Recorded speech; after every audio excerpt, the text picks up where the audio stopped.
Bismillahirrahmanirrahim. Assalamu alaikum dear student. My name is Ataur Rahman and I am your biology teacher for STEP Anti-Test session. Today we will discuss test number 12 जिसका topic है The Cell. So आइए हम चलते हैं test की तरफ. First question is blank play important role in the location of firing during cell division and the options are alpha microtubules, beta centrioles, Charlie microfilament and delta chromosome. Alpha option को अगर हम देखते हैं तो microtubules है. Microtubules का function है कि they are involve in formation of different organelle just like centriole, cilia and flagella. So that's mean statement में माइक्रोट्यूब्यूल्स की बात नहीं की गई. सो अल्फा ऑप्शन राइट नहीं है. Charlie option is microfilament and the function of microfilament is they are involve in the internal cell motion. That's mean statement में microfilament का फंक्शन गिवन नहीं है. सो चार्ली ऑप्शन भी correct नहीं हो सकती. Delta is chromosome. Chromosomes consist of DNA and protein and they play role in the transfer of information from cell to cell. तो ultimately जो ऑप्शन हमारे पास बच जाती है वो बीटा ऑप्शन है. सो स्टेटमेंट में बीटा ऑप्शन जो है वो उसमें सेंट्रियोल का फंक्शन गिवन है. So right option is beta.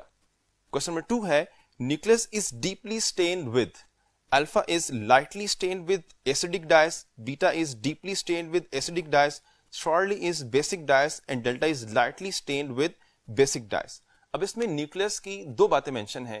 First, nucleus की definition on the base of its discovery and second point, उसको जो हम स्टेन करते हैं उसका केमिकल मेंशन है. फर्स्ट पॉइंट को हम देखें तो डार्कली स्टेन है, वो स्टेटमेंट में गिवन है. सेकंड, उसका स्टेनिंग केमिकल कौन सा होगा उसकी नेचर के बारे में क्वेश्चन है. अब इटसेल्फ जो न्यूक्लियस है उसमें जो बेसिक मॉलिक्यूल है, जो मेजर मॉलिक्यूल है वो क्रोमोसोम्स यानी डीएनए है and they are acidic in nature. That's mean acidic dye उसके लिए हम यूज नहीं कर सकते. So इस वजह से अल्फा और जो बीटा ऑप्शन है वो करेक्ट पॉसिबल नहीं है. अब डिबेट है बिटवीन चार्ली एंड डेल्टा. अब डेल्टा में एक पॉइंट जो है गलत है और वो है लाइटली स्टेन. चूंकि पहले ही बात बताई कि डार्कली स्टेन होता है because of the chromatin material या फिर हम कह सकते हैं thread like structure. So the right option बचती है हमारे पास वो एक ही है और वो है Charlie, that is the basic dyes. So question number 3 है rough endoplasmic reticulum is marked by the alpha option is absence of ribosome, beta is presence of ribosome, Charlie absence of cisternae and delta presence of cisternae. अब इसमें Charlie और delta option correct possible नहीं है because इसमें cisternae की बात की गई है. क्योंकि क्वेश्चन है rough endoplasmic reticulum is marked by. उसमें एग्जिस्ट करना और बात है और मार्क्ड बाय और बात है. जो मार्क होता है रफ एंडोप्लाज्मिक रेटिकुलम वो राइबोसोम से होता है. So that's why answer is beta, presence of ribosome. Question number 4 है protein synthesized on ribosomes are pushed into. Alpha option is vesicles of lysosome, beta is vesicles of Golgi bodies, Charlie is channels of Golgi bodies and delta is channels of endoplasmic reticulum. इस क्वेश्चन को understand करने के लिए हम diagram की तरफ देखते हैं. चलते हैं बोर्ड की तरफ. अब इस डायग्राम में अगर आप देखें तो इसमें ribosome on the surface of the endoplasmic reticulum है और जब प्रोटीन सेंसाइज होगी तो प्रोटीन सेंसेस में जो प्रोटीन मूव करेगी वो टुवर्ड्स द इनसाइड है. सो अब ऑप्शंस को देखते हैं और राइट आंसर को देखते हैं. अल्फा ऑप्शन में है वेसिकल्स ऑफ लाइसोसोम. तो लाइसोसोम तो यहां पे है ही नहीं, इसलिए जो है वो अल्फा ऑप्शन करेक्ट नहीं बनती. बीटा ऑप्शन है वेसिकल्स ऑफ गोल्जी बॉडीज. अब गोल्जी बॉडीज तो इससे रिलेट ही नहीं करती, इसलिए बीटा ऑप्शन भी करेक्ट नहीं है. चार्ली ऑप्शन है channels of Golgi bodies. Channels of Golgi bodies भी रिलेट नहीं करती बिकॉज उनके साथ राइबोसोम अटैच नहीं है. अब जो ऑप्शन हमारे पास बच जाती है वो डेल्टा ऑप्शन है. So right one is the delta, channels of endoplasmic reticulum, और वो हमें डायग्राम में इंडिकेट भी हो रहा है. So right answer is delta.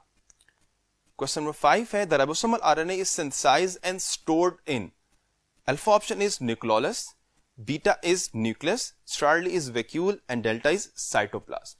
अब स्टेटमेंट को अगर देखें तो पूछा हुआ है कि ribosomal RNA is synthesized and stored. इन दो बातें हैं कि राइबोसोमल आरएनए कहां सिंथेसाइज हो रहा है और कहां स्टोर्ड हो रहा है.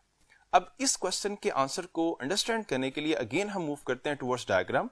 और डायग्राम में आप देख रहे हैं कि न्यूक्लियस यहां पे स्केच हुआ है, कंप्लीट नहीं, हाफ न्यूक्लियस है. और इस न्यूक्लियस के इनसाइड एक डार्कली स्टेन एरिया होता है जिसको हम न्यूक्लियोलस कहते हैं.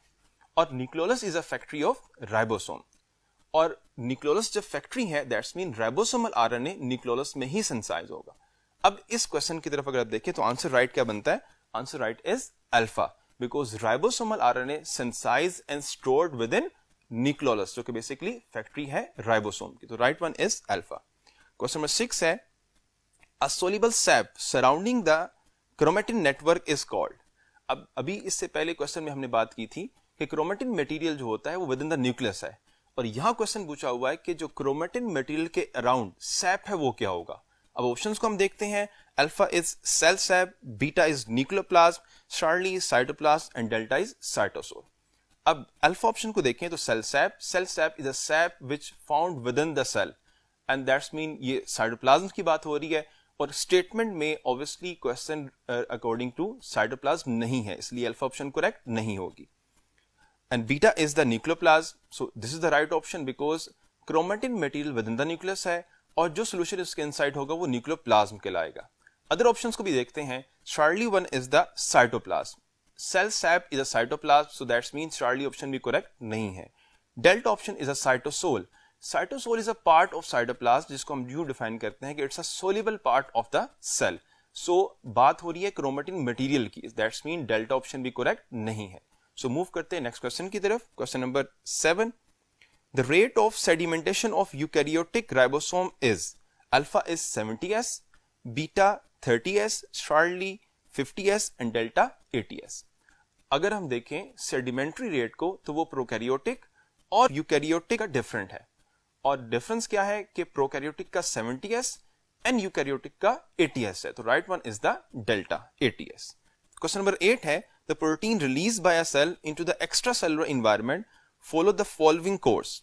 अब 4 ऑप्शंस गिवन है। अल्फा जो पाथवे है, अल्फा ऑप्शन में ribosome, channels of endoplasm reticulum, Golgi apparatus, outer environment. Beta option है ribosome, Golgi apparatus, channels of endoplasm reticulum, outer environment. And Charlie is channels of endoplasm reticulum, ribosome, Golgi apparatus and outer space. Delta is channel of ER, that's mean endoplasmic reticulum, Golgi apparatus, ribosomes and outer environment.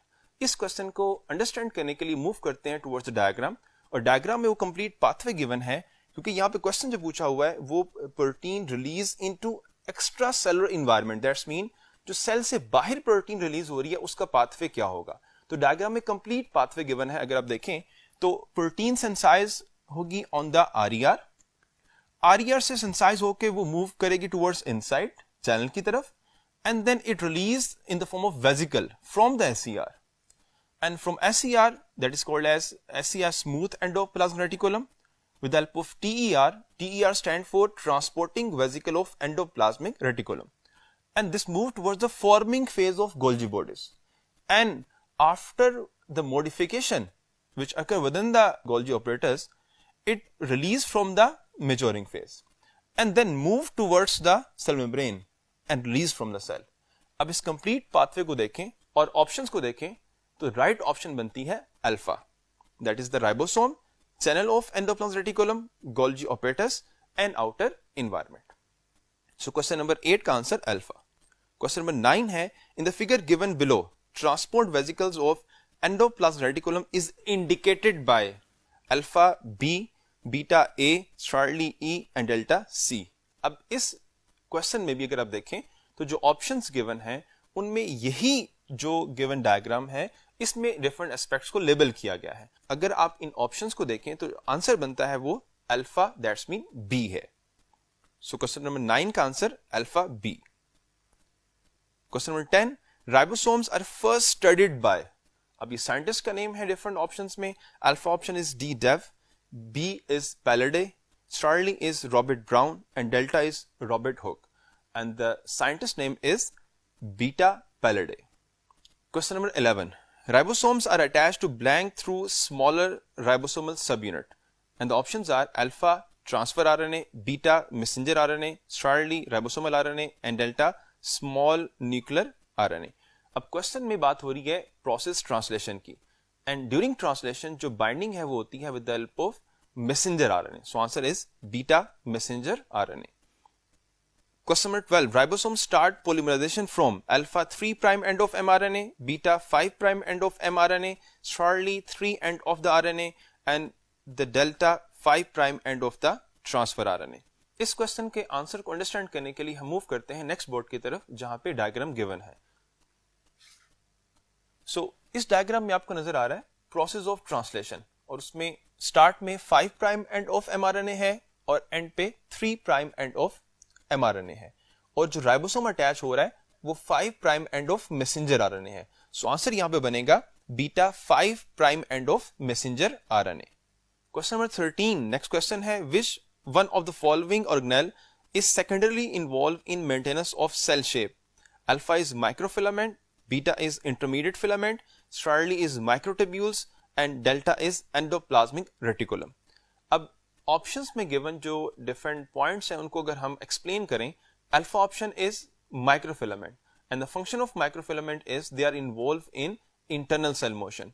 So that's mean alpha option right नहीं है because question में इसकी बात नहीं हो रही.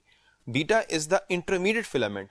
Intermediate filament play role in the maintenance of cell shape. अब इसका मतलब है स्टेटमेंट इसकी बात हो रही है लेकिन कंप्लीट अगर स्टेटमेंट को हम देखें तो उसमें एक कीवर्ड है और कीवर्ड है सेकेंडरीली.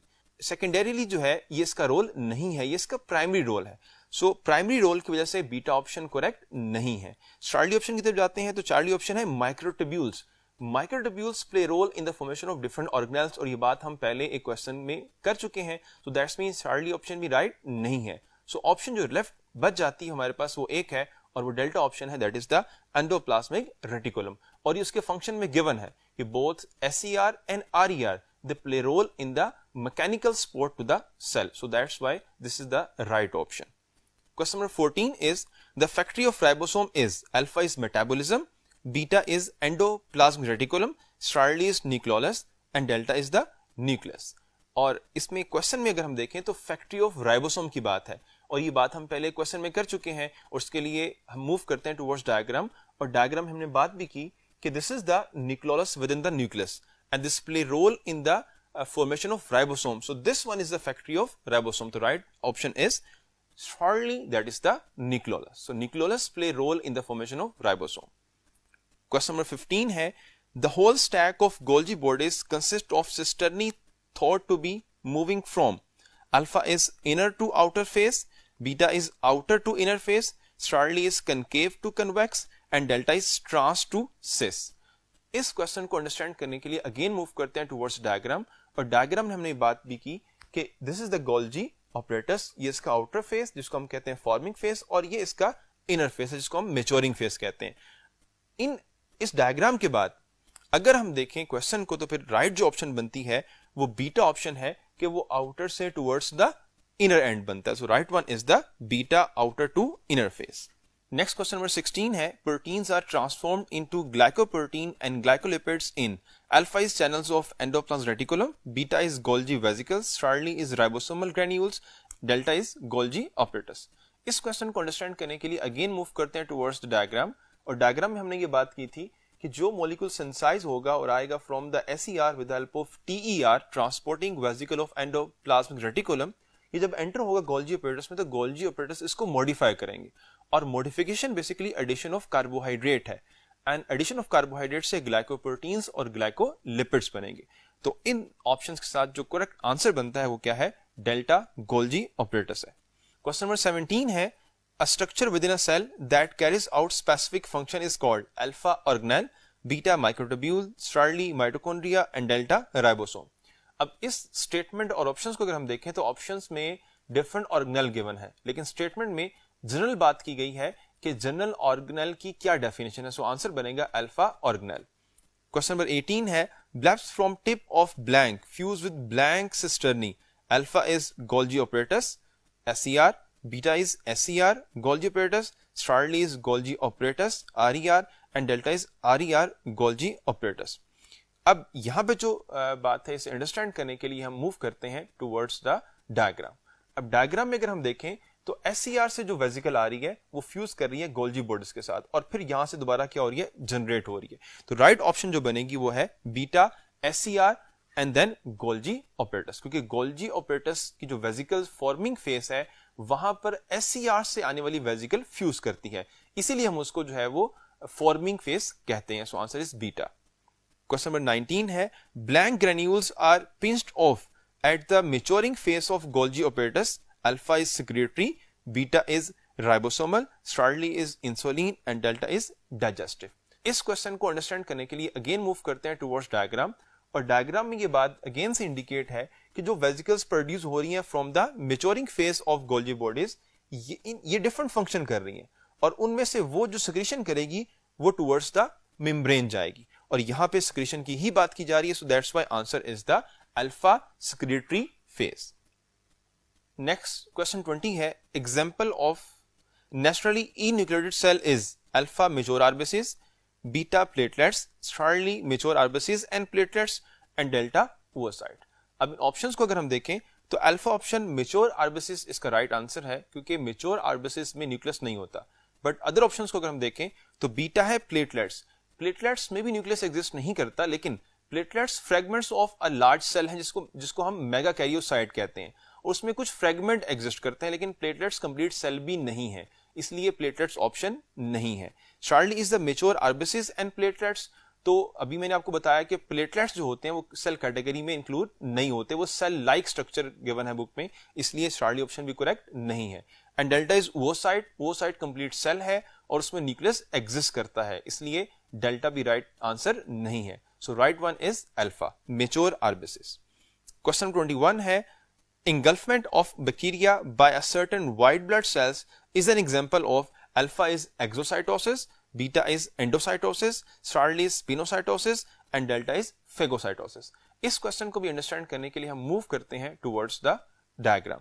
अब डायग्राम में अगर हम देखें तो वैसे तो यहां पे जो गिवन है वो फूड पार्टिकल के रेफरेंस से है कि फूड पार्टिकल जो इनटेक होगा और फूड वैक्यूल बनेगा, this is the endocytosis. But in case अगर ये मटेरियल जो यहाँ फूड पार्टिकल है ये फूड पार्टिकल ना हो, ये बैक्टीरिया हो और ये इनसाइड मूव करे, तो उस केस में हम कहेंगे वो जो बैक्टीरिया की इनटेक मूवमेंट है by the cell membrane invagination, that is called as the phagocytosis. So that's why answer is the delta phagocytosis. Question number 22 है the fixation of carbon dioxide for synthesis of sugar occur in alpha is a stroma part of the chloroplast, beta is grana part of the chloroplast, Starly is cisternae of the mitochondria and delta is cisternae of Golgi bodies। अब इन options को अगर हम देखें तो alpha option right one है, stroma part of the chloroplast. Other options में beta option है grana part of the chloroplast. अब जो ग्रेना पार्ट होता है वो थैलाकोइड मेम्ब्रेन से मिलकर बना होता है, तो थैलाकोइड मेम्ब्रेन के ऊपर लाइट रिएक्शन होता है, इसलिए बीटा ऑप्शन करेक्ट नहीं है। Charlie option is cisternae of mitochondria, mitochondria relate with the respiration not with photosynthesis, इसलिए स्टार्ली ऑप्शन करेक्ट नहीं है। Delta is cisternae of Golgi bodies, Golgi bodies का रिलेशन ना तो रेस्पिरेशन के साथ है ना ही फोटोसिंथेसिस के साथ है, इसलिए डेल्टा ऑप्शन भी राइट नहीं है। So right one is alpha, a stroma part of the chloroplast. Question 23 है the number of chromosomes in germ cell is alpha is 46, beta is 23, Starly is haploid and delta is diploid। अब इन options में जो right one है वो Starly option है haploid, because जो germ cells होते हैं वो गैमीट सेल्स हैं, स्पर्म और एग को हम कहते हैं, और उन सेल्स में number of chromosome as compare to the other cell या सोमैटिक सेल वो हाफ होता है, उसे हम हैप्लॉइड कहते हैं। सोमैटिक सेल में डिप्लॉइड और जर्म सेल्स में गैमीट्स में haploid. So answer is Starly, that is haploid. Question number 24 है the traffic between the nucleoplasm and cytoplasm is controlled by alpha is cisternae, beta is nuclear involve, Starly is nuclear pores and delta is cisternae.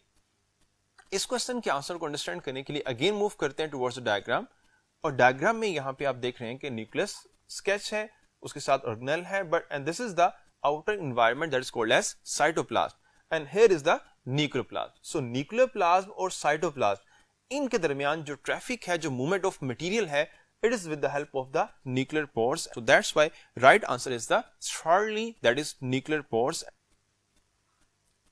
Question 25 है which of the following structure are often deeply stained with basic dyes? Alpha is the centriole, beta is nuclei, Starly is ribosome and delta is mitochondria। इस क्वेश्चन के regarding हम पहले debate कर चुके हैं कि जो न्यूक्लियस होता है वो बेसिक डाई से क्या होता है, डार्कली स्टेन होता है। So right one is the beta nuclei. Question 26 है number of chromosome in sperm of frog is alpha is 26, beta is 16, Charlie is 24 and delta is 13। And frog की अगर हम बात करें तो उसमें एक नॉर्मल सेल में जो नंबर ऑफ क्रोमोसोम है वो 26 होते हैं, जिसको हम सोमैटिक सेल कहते हैं, और 26 डिप्लॉयड नंबर है।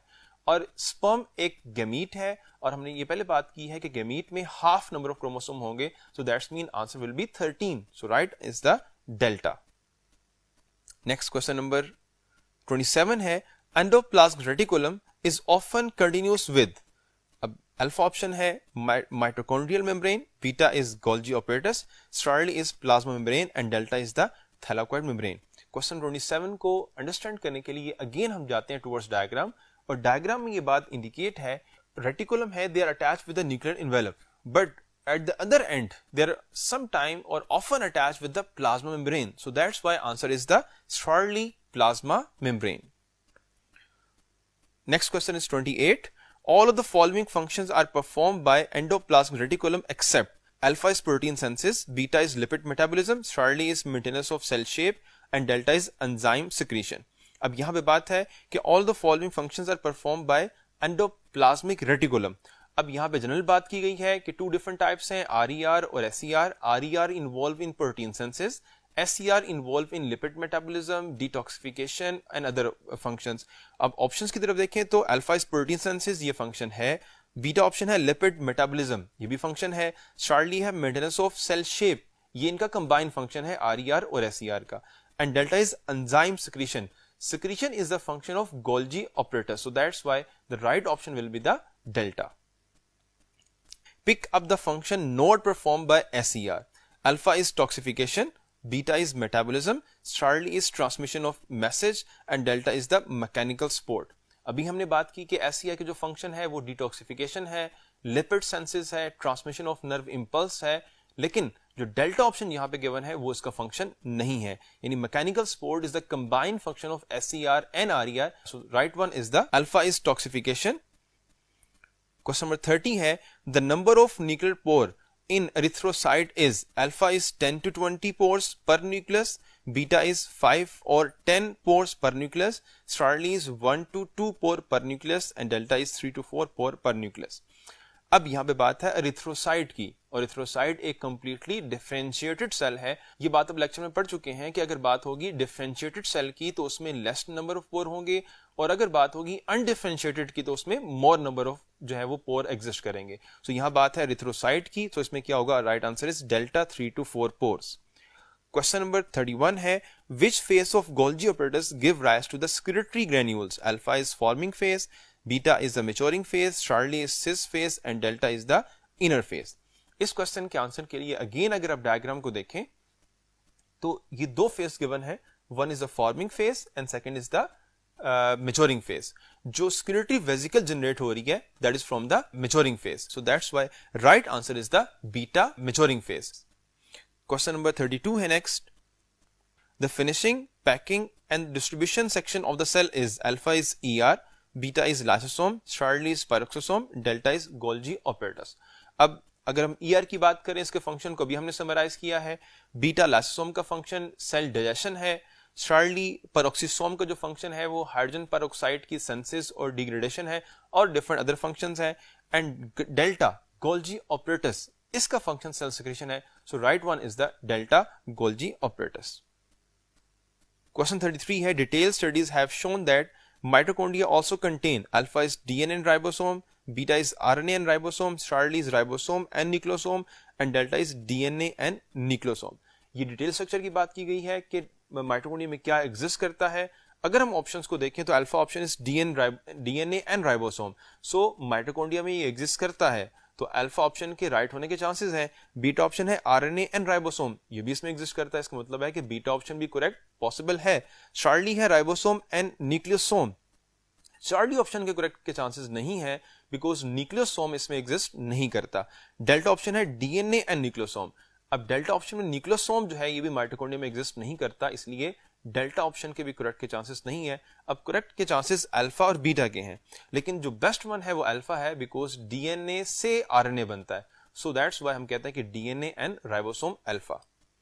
क्वेश्चन 34 है pick up the plant and the animal having same number of chromosome. Alpha is potato chimpanzee, beta is onion chimpanzee, Charlie is potato frog and delta is onion and frog. अब इसमें comparison plant और animal का बन रहा है, तो उसमें देखते हैं आंसर इसमें अल्फा बनता है potato and chimpanzee. Potato have 48 chromosome and chimpanzee have 48 chromosomes. So that's why answer is alpha. Question 35. Animal cells and cells of some microorganisms and lower plants contain two blank located near the exterior surface of the nucleus. Alpha is the lysosome, beta is centrosome, Charlie is centriole and delta is ribosome. और statement में इसकी existence यानी location बताई जा रही है. So answer बनता है Charlie centriole. लाइसोसोम सेल में डिस्पर्स है, कोई स्पेसिफिक लोकेशन नहीं है, इसलिए अल्फा ऑप्शन नहीं है. डेल्टा राइबोसोम जो है वो ट्रू फॉर्म में जो गिवन है आपकी बुक में वो है कि attach with the reticulum and freely disperse in the cytoplasm, इसलिए डेल्टा ऑप्शन भी करेक्ट नहीं है. और बीटा ऑप्शन है सेंट्रोसोम, तो ये बेसिकली वो एरिया होता है, वो रीजन है जहां पे सेंट्रियोल एग्जिस्ट कर रहा है. ये सेंट्रियोल का एरिया है. सो बुक में ये पॉइंट एसएच गिवन नहीं है, इसलिए हम बात करेंगे चार्ली की सेंट्रियोल. Question 36 है two centriole of a pair are usually placed. Alpha is end to end, beta is parallel to each other, Charlie is at right angle to each other and delta is at a distance from each other. तो ये two centriole की existence है. तो two centriole जो होते हैं they are at right angle to each other, just like this के this is the one centriole and this one is second centriole. So they are at right angle. So answer is Charlie. Question 37 है cell contain particles of ribonucleic acid and protein called. Alpha is lysosome, beta is peroxisome, Charlie is mitochondria and delta is ribosome. Alpha option को अगर हम देखें तो alpha lysosome है, membrane bounded vesicle है, और membrane bounded में इसका मतलब है फॉस्फोलिपिड बाइलेयर, मेम्ब्रेन का स्ट्रक्चर है, इसका मतलब है अल्फा ऑप्शन करेक्ट नहीं है. बीटा ऑप्शन है पेरोक्सिसोम, पेरोक्सिसोम भी सिंगल मेम्ब्रेन बाउंडेड है, इसके लिए भी फॉस्फोलिपिड बाइलेयर वाला फिनोमेना एग्जिस्ट करेगा, इसलिए ये आंसर नहीं है. चार्ली ऑप्शन है mitochondria, mitochondria is a double membrane bounded organelle, so वो भी करेक्ट नहीं है. Correct is the delta ribosome because there ribosomes are made up of two different molecule, one is protein and second is ribonucleic acid. So answer is delta. Question 38 है a group of ribosome attached to mRNA is known as. Alpha is nucleosome, beta is mesosome, Charlie is polysome and delta is centrosome. इस क्वेश्चन को understand करने के लिए हम move करते हैं टुवर्ड्स डायग्राम, और डायग्राम को अगर हम देखें तो इसमें एक मैसेंजर आरएनए है और उसके साथ राइबोसोम अटैच है 1, 2, 3 and 4. इस तरह से मल्टीपल और भी अटैच हो सकते हैं. So group of ribosome attach with the messenger RNA is called as the polysome. So right answer is polysome. Alpha option में न्यूक्लियोसोम है. न्यूक्लियोसोम आप लोगों ने चैप्टर नंबर 20 में पढ़ा हुआ है कि हिस्टोन प्रोटीन्स और प्लस डीएनए मॉलिक्यूल जो उनके अराउंड कॉइल होता है उसको हम न्यूक्लियोसोम कहते हैं. बीटा ऑप्शन मेसोसोम है. मेसोसोम चैप्टर नंबर 6 में आप लोगों ने पढ़ा हुआ है बैक्टीरिया में ये एक मेम्ब्रेन बाउंडेड स्ट्रक्चर है जो एग्जिस्ट करता है. और डेल्टा में सेंट्रोसोम है, और ये भी हमने बात की थी कि सेंट्रोसोम वो एरिया होता है जहां पे सेंट्रियोल एग्जिस्ट करता है. क्वेश्चन 39 है a non membranous darkly stained body found inside the nucleus is called. Alpha is the ribosome, beta is nucleolus, Charlie is chromosome and delta is nucleosome. अब statement में अगर हम देखें जो पॉइंट्स हैं, पहला पॉइंट जो मेंशन है वो नॉन मेम्ब्रेनस है, second point darkly stain body. अब इन दो पॉइंट के अगर हम देखें तो जो अल्फा ऑप्शन राइबोसोम वो नॉन मेम्ब्रेनस है, लेकिन उसमें सेकंड कैरेक्टर नहीं आ रहा और वो डार्कली स्टेन वाला पॉइंट है, इसलिए अल्फा ऑप्शन करेक्ट नहीं है. चार्ली ऑप्शन को देखें तो क्रोमोसोम भी मेम्ब्रेन बाउंडेड स्ट्रक्चर नहीं है, लेकिन वो as a whole darkly stain नहीं है, वो ऑर्गेनाइज स्ट्रक्चर है जिसमें स्पेसिफिक पार्ट्स हैं, जिसमें उसकी आर्म्स एग्जिस्ट करती हैं, इसलिए चार्ली ऑप्शन भी करेक्ट नहीं है. डेल्टा ऑप्शन है न्यूक्लियोसोम. न्यूक्लियोसोम के बारे में हमने कहा कि ये within the chromatin material एक स्पेसिफिक पार्ट है, इसलिए ये भी राइट आंसर नहीं हो सकता. So right one is the beta nucleolus. ये न्यूक्लियस के इनसाइड की बात की जा रही है, so answer is beta nucleolus. Question 40 है secretion or product formed within the cell on. Alpha is Golgi bodies, beta is ribosome, Charlie is lysosome, delta is endoplasmic reticulum. अब ये एक क्वेश्चन है जिसमें बच्चे बहुत कंफ्यूज होंगे, और इसको अंडरस्टैंड करने के लिए अगेन हम मूव करते हैं towards the diagram, because diagram में ये इंडिकेट हो रहा है कि प्रोटीन सिंथेसाइज जो हो रही है वो कहां पे हो रही है, on the rough endoplasmic reticulum, and then move कर रही है टुवर्ड्स द सेल ताकि वो सेक्रीट हो सके. बट आरईआर के ऊपर जो सेक्रीशन है वो राइबोसोम की एग्जिस्टेंस की वजह से है. अगर राइबोसोम यहां पर ना हो तो RER इटसेल्फ जो है किसी भी मॉलिक्यूल को सिंथेसाइज नहीं कर पाएगा। सो इस एस्पेक्ट से हम जो इन ऑप्शन में राइट ऑप्शन करेंगे वो है बीटा राइबोसोम। अब अगर राइबोसोम गिवन ना होती, कोई और ऑर्गेनेल गिवन होती, तो फिर हमारे पास एक ऑप्शन थी कि हम उसमें डेल्टा ऑप्शन को राइट कर सकते थे, that is the endoplasmic reticulum. ठीक है, ये पॉइंट आपने याद रखना है। नेक्स्ट क्वेश्चन 41 है, number of chromosomes in ovule of potato is alpha is 24, beta is 26, Charlie is 46 and delta is 48। अब ओव्यूल एक डिप्लॉयड स्ट्रक्चर है और बात हो रही है पोटैटो प्लांट की, और अभी हमने बात की जो पोटैटो होता है उसमें 48 क्रोमोसोम एग्जिस्ट करते हैं, और जो बात है वो डिप्लॉयड स्ट्रक्चर है, that's why answer is delta 48। अगर अदर की बात करें, जो ह्यूमन एग्जांपल है, ह्यूमन में 46 क्रोमोसोम्स होते हैं इन एस्मेटिक सेल्स, और जर्म सेल्स में हाफ, दैट्स मीन 23 होते हैं। सो क्वेश्चन 42 है, under electron microscope mitochondria appear to be, alpha is the vesicles, rod और filaments, beta is vesicles, star like और filaments, beta is stellate, rod और filaments, and delta is round, rod और triangular. अब इनमें book में जो given point है, जो अपीयरेंस माइटोकॉन्ड्रिया की होती है वो वेसिकल, रॉड और फिलामेंटस होती है, so that's why right one is the alpha. Question 43 है, energy extracted from the organic food is transformed into energy rich compound ATP in, alpha is ribosome, beta is endoplasmic reticulum, Charlie is chloroplast and delta is mitochondria. So statement में energy conversion की बात हो रही है, energy extraction की बात हो रही है। सो राइबोसोम अगर हम देखें, अल्फा ऑप्शन जो है, राइबोसोम का फंक्शन एनर्जी एक्सट्रैक्शन में नहीं है, इसलिए राइट ऑप्शन अल्फा नहीं हो सकती। बीटा है एंडोप्लाज्मिक रेटिकुलम, एंडोप्लाज्मिक रेटिकुलम के फंक्शंस भी हमने डिस्कस किए, वो भी एनर्जी एक्सट्रैक्शन में इन्वॉल्व नहीं है, इसलिए बीटा भी राइट वन नहीं है। स्टार्ली है क्लोरोप्लास्ट, क्लोरोप्लास्ट एनर्जी कन्वर्जन में है, एनर्जी को स्टोर करेगी लेकिन एक्सट्रैक्शन में नहीं है, इसलिए स्टार्ली ऑप्शन भी करेक्ट नहीं है। So right one is the delta mitochondria, जिसको पावर हाउस ऑफ सेल भी कहा जाता है। क्वेश्चन 44 है, all of the following cell organelle are derived from special assembly of microtubule except, alpha is basal body, beta is cilia and flagella, Charlie is chromatin fibre and delta is centriole. अब इन options में अगर हम देखें, जो alpha option है basal body, basal body are made up of microtubules, beta option है cilia and flagella, both are made up of microtubules, that's mean beta option correct नहीं हो सकती, अल्फा भी करेक्ट नहीं हो सकती। चार्ली ऑप्शन है क्रोमेटिन फाइबर, अगर क्रोमेटिन फाइबर की कंपोजिशन देखें तो क्रोमेटिन फाइबर 2 डिफरेंट मॉलिक्यूल से मिलकर बनते हैं, one is the DNA, second is the protein. सो इसका मतलब है कि जो राइट ऑप्शन बनेगी वो चार्ली होगी। लेकिन डेल्टा को भी हम देखते हैं तो डेल्टा है centriole, centriole are made up of microtubule, so alpha, beta and delta they are made up of microtubule, so right one is the Charlie, that is chromatin fibre. Question 45 है, cytoskeleton structure associated with internal cell motion are, alpha is microfilament, beta is intermediate filament, Charlie is microtubule and delta is myosin filaments।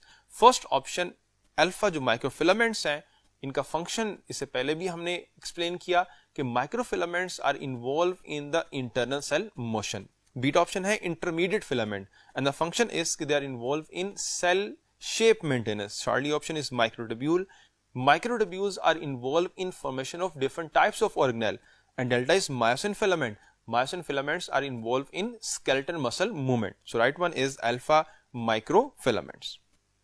Question 46 है, any foreign object that gains entry into the cell is completely broken into simple digestible pieces by, alpha is Golgi apparatus, beta is lysosome, Charlie is mitochondria and delta is vacuole। अब ये जो question है इसे understand करने के लिए अगर हम डायग्राम को देखें तो डायग्राम में ये पॉइंट जो है वो मैनी टाइम डिस्कस हुआ है कि जो आउटसाइड से कंपोनेंट आएंगे उन्हें गोल्जी वेसिकल्स जो बनेगी उनमें से जिसे हम कहते हैं प्राइमरी लाइसोसोम, वो इनटेक करेंगे और उसको जो है वो स्मॉल पीसेस में कन्वर्ट करेंगे। सो राइट ऑप्शन जो इसमें बनती है वो लाइसोसोम की है, बीटा इज राइट ऑप्शन। तो right option is the beta lysosome. अगर अल्फा ऑप्शन को देखें, Golgi operators they are involve in cell secretion and the formation of lysosome, but they are not involved in the digestion of the different components, so that's why alpha option correct नहीं है। Charlie option mitochondria है, power house of cell है, इसलिए वो answer नहीं है। delta vacuole है जिसके inside different chemicals store हो सकते हैं, so इसलिए delta option भी correct नहीं है। Question 47 है, lysosome enable a cell to commit suicide by a process is called, alpha is phagocytosis, beta is autolysis, शार्ली is pinocytosis and delta is endocytosis. अब जो सेल सुसाइड है वो autolysis के through होती है। टू डिफरेंट फिनोमेना हैं, one is the autophagy, second is autolysis. Autophagy में cell जो है वो रीन्यू होगा, सेल की डेथ नहीं होगी, बिकॉज ऑटोफेगी में सेल जो ओल्ड पार्ट है, जो रप्चर पार्ट है, वो रिसाइकल होगा with the help of lysosome, उसको हम ऑटोफेगोसोम कहेंगे। लेकिन जो सेल की डेथ होगी वो थ्रू ऑटोलाइसिस होगी। Beta option is the right option. जबकि अदर ऑप्शंस को देखें, अल्फा इज फेगोसाइटोसिस जिसमें सॉलिड पार्टिकल सेल इनटेक करेगा, Charlie is pinocytosis liquid dissolve substance को सेल इनटेक करेगा, एंड डेल्टा इज एंडोसाइटोसिस, उसमें दोनों चीजें आ जाती हैं, फेगोसाइटोसिस भी एंड प्लस पिनोसाइटोसिस भी। यानी endocytosis mean intake of material with the invagination of cell membrane. Question 48 है, the organelle involve in defence of the cell from invading pathogen is alpha is lysosome, beta is mitochondria, Charlie is glyoxysome, delta is vacuole. अब इसमें जो options given है और जो statement है उसमें defence की बात की गई है। डिफेंस में तब होगा जब कोई फॉरेन इन्वेडर बॉडी में एंटर हुआ है और ऑर्गेनेल उसको डिस्ट्रॉय करे, और ये फंक्शन सिर्फ एक ही ऑर्गेनेल का है और वो लाइसोसोम का है। So answer is the alpha lysosome. Beta option को अगर हम देखें तो mitochondria involve in aerobic respiration, Charlie is glyoxysome, ये सिर्फ प्लांट ऑर्गेनेल है और जर्मिनेशन में इन्वॉल्व है, डेल्टा इज वैक्यूल जो कि स्टोरेज के लिए होता है। So right answer is alpha. Question 49 है, the size and the number of mitochondria depend on the alpha is physiological activity of the cell, beta is physical condition of the cell, Charlie is environment of the cell and delta is shape of the cell. Question में बात की गई है कि mitochondria का size और number किस पे डिपेंड करता है। सो माइटोकॉन्ड्रिया का साइज और नंबर रिलेट करता है सेल की फंक्शनिंग के साथ साथ, सेल की एक्टिविटी के साथ साथ, क्योंकि ये पावर हाउस ऑफ सेल है, एनर्जी प्रोवाइड करनी है। तो जितना ज्यादा एनर्जेटिक और जितना ज्यादा सेल एक्टिव होगा उतने उसमें नंबर क्या होंगे, ज्यादा होंगे। सो दैट्स वाई जो नंबर और साइज है वो डिपेंड करता है सेल एक्शन के ऊपर। तो राइट ऑप्शन बनती है वो अल्फा है, physiological activity of the cell. Question 50 है, just before the cell divides, alpha chromosomes duplicate, beta ribosome duplicate, Charlie centriole duplicate and delta nucleoli duplicate। अब ये जो स्टेटमेंट क्वेश्चन बना हुआ है ये सेल साइकिल के रेफरेंस से है कि जब सेल डिवाइड करेगा उससे पहले, और जो डिवाइडिंग फेज होती है सेल की उसको हम एम फेज कहते हैं। तो एम फेज से जस्ट बिफोर कौन सी ऑर्गेनेल डुप्लीकेट होती है? So it's a centriole. तो right one is the Charlie centriole duplicate. So this is the today lecture और डिस्कशन जो टेस्ट की हमने की है। तो उम्मीद है कि आपको डिफरेंट पॉइंट समझ में आ गए होंगे। अब मुझे इजाजत दीजिए, अल्लाह हाफिज।